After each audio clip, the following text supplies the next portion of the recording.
tell thee everything I can.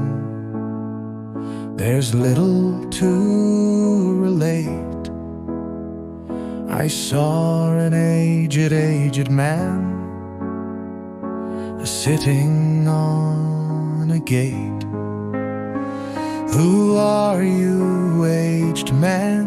I said, and how is it you live? And his answer trickled through my head like water through a sieve.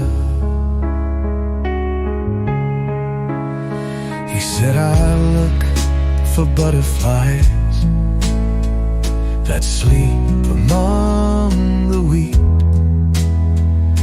I make them into mutton-pies and sell them in the street. I sell them unto men, he said, who sail on stormy seas. And that's the way I get my bread, a trifle, if you please. But I was thinking of a plan to dye one's whiskers green, and always use so large a fan that they could not be seen. So having no reply to give to what the old man said, I cried, come tell me how you live, and thumped him on the head. His accents mild took up the tale. He said, I go my ways, and when I find a mountain rill, I set it in a blaze, and thence they make a stuff they call Roland's Macassar oil. Yet 2 pence halfpenny is all they give me for my toil. But I was thinking of a way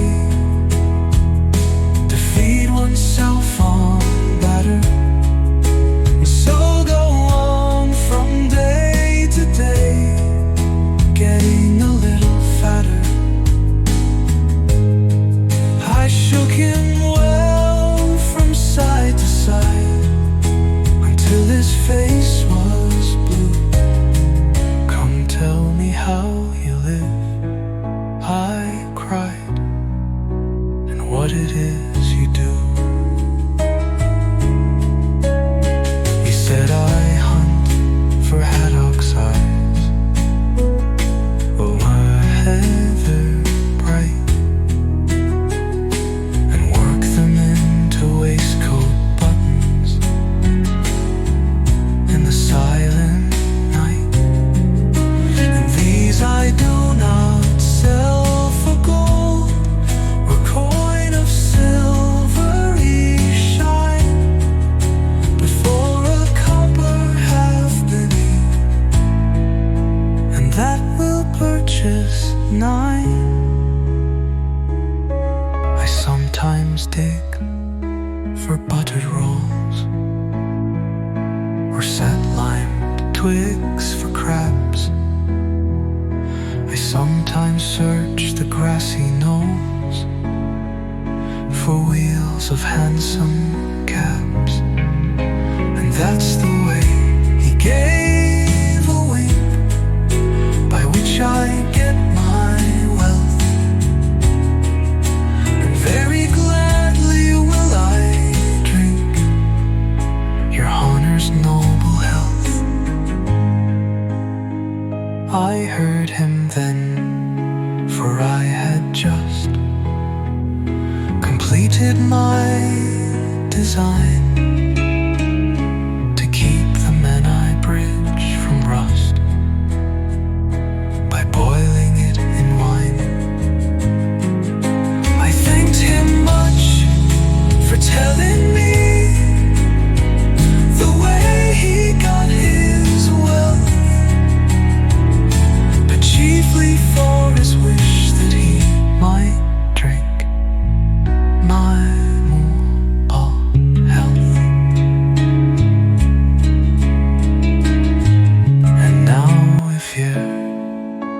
chance I put my fingers into glue,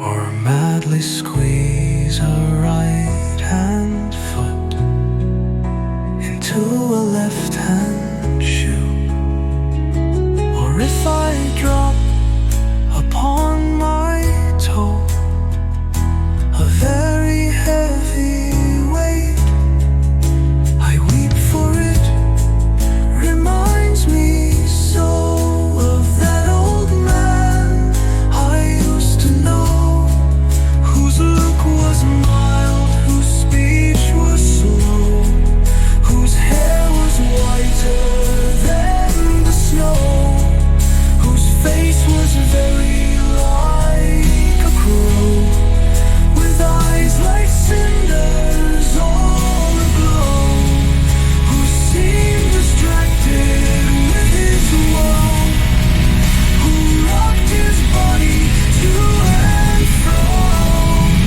and muttered mumblingly and low, as if his mouth were full of dough, who snorted like a buffalo. Summer evening begun, sitting on the gate, sitting